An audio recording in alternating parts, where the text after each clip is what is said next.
Bagaimana personal loan ni boleh jadi bahaya sangat kepada kewangan seorang individu? Okey, pernah dengar pasal personal loan tak? Yelah, ada orang kata personal loan ni kalau boleh elakkan, lari jauh-jauh.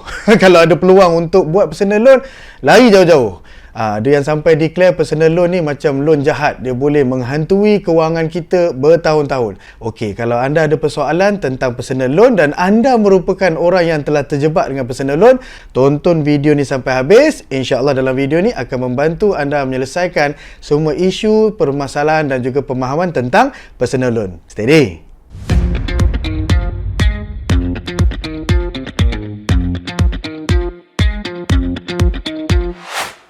Baik, so kita nak cerita dalam tajuk ni tentang personal loan. Personal loan ni apa sebenarnya? Kita tengok pada definisi asas dia ataupun kita panggil sebagai what is personal loan kan? Personal loan tu apa? Personal loan ni adalah satu loan, satu jenis facility yang disediakan oleh bank yang disediakan sebagai membantu mereka yang memerlukan bantuan kewangan kan, dalam bentuk cash. Kan biasa kita dengar pinjaman tu untuk beli kereta. Baik, so kalau pinjaman yang bersifat personal loan ini, ia adalah pinjaman yang dinamakan sebagai non-asset loan.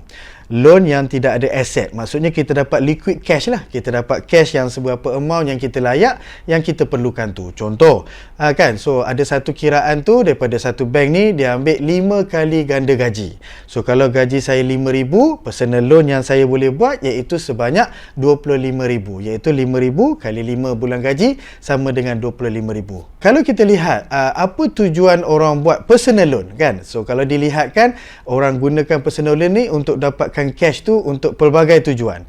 Ada tu kalau kita lihat daripada tujuan yang tak bagus, maksudnya dia gunakan loan tersebut untuk bercuti, untuk beli barang-barang kemewahan, barang-barang keselesaan, macam dia teringin sangat nak pakai handphone, so dia buat personal loan, dia nak beli kamera, dia nak beli sport rim, kan? Lagi pula kalau yang jenis buat hutang tu untuk buat benda-benda yang tidak menghasilkan kekayaan, ia tidak menjadi satu aset. Saya boleh ambil pandang, saya boleh setuju kalau mereka yang buat personal loan untuk buat bisnes sebagainya kan. Contohnya dia buat modal, dia buat pinjaman personal loan RM10,000, kemudian dia invest dalam bisnes, dia dapat jana pula RM30,000. So dekat sini kita lihat personal loan itu jadi facility yang baik pada dia lah. Dia buat loan, so dia buat bisnes, dia dapat pula gandakan kekayaan, dapat pula gandakan cash daripada personal loan tersebut. Ini satu strategi yang baik. So dekat situlah menjadikan perbezaan bagaimana satu loan itu boleh jadi baik ataupun boleh jadi jahat. So atas kita untuk menggunakan facility tu dengan baik. Bagaimana personal loan ni boleh jadi bahaya sangat kepada kewangan seorang individu. Okay, personal loan ni dia adalah jenis loan yang tak ada aset. Betul-betul bank bagi liquid cash, betul-betul bagi physical cash kepada kita untuk pinjam. So apa bahayanya personal loan ini? So dekat sinilah yang menjadikan di mana kalau kita tidak bayar mengikut jadual yang diberikan. Okey, kita ambil impact damages dia yang minimum dahulu. Yang pertama, kita dah kena penalty ataupun interest kerana lewat bayar. Penalty ini pula tuan-tuan dan puan dinamakan sebagai satu penalty yang terkumpul.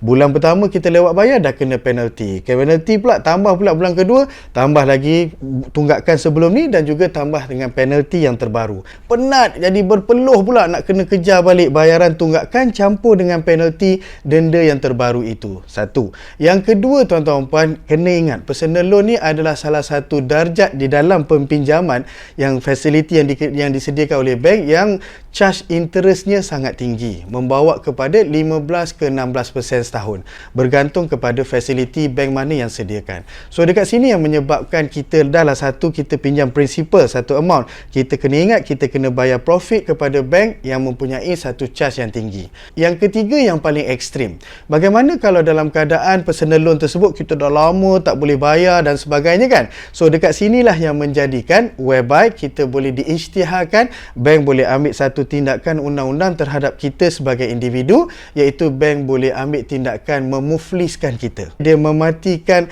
potensi kewangan kita. Dia declare, dia pergi dekat insolvency, ambil tindakan untuk isytiharkan kita sebagai bankrupt. So bila kita bankrupt, semua akaun kita kena freeze. Bila kita kena freeze, maka dia akan tengok. So insolvency akan tengok kalau kita ada harta lain dan sebagainya, maka akan berlakulah jualan secara paksa dan sebagainya untuk menjadikan cash supaya kita boleh bayar balik hutang hutang yang telah kita berhutang dengan bank-bank yang sebelum ini. Baik, persoalan sekarang ni, bagaimana sekiranya anda yang menonton video ini mempunyai masalah personal loan? Alamak sir, macam mana nak buat sir? Ceritalah sikit apa strategi saya ada. Okey, dekat sini saya nak kongsikan beberapa strategi kita boleh fokus dalam keadaan nak keluar daripada kancah kesilapan buat personal loan. Yang pertama, selalunya it's always back to kepada fokus membayar kesilapan tersebut. Maksud saya dekat sini apa? Iaitu kita stop dulu kita punya keselesaan, kemahuan dan sebagainya. Tumpukan kewangan kita untuk selesaikan dan boleh kembali kepada bayar installment dengan baik. Kita stop bercuti, kita kurangkan makan kat luar, kita kurangkan belanja-belanja yang tak perlu.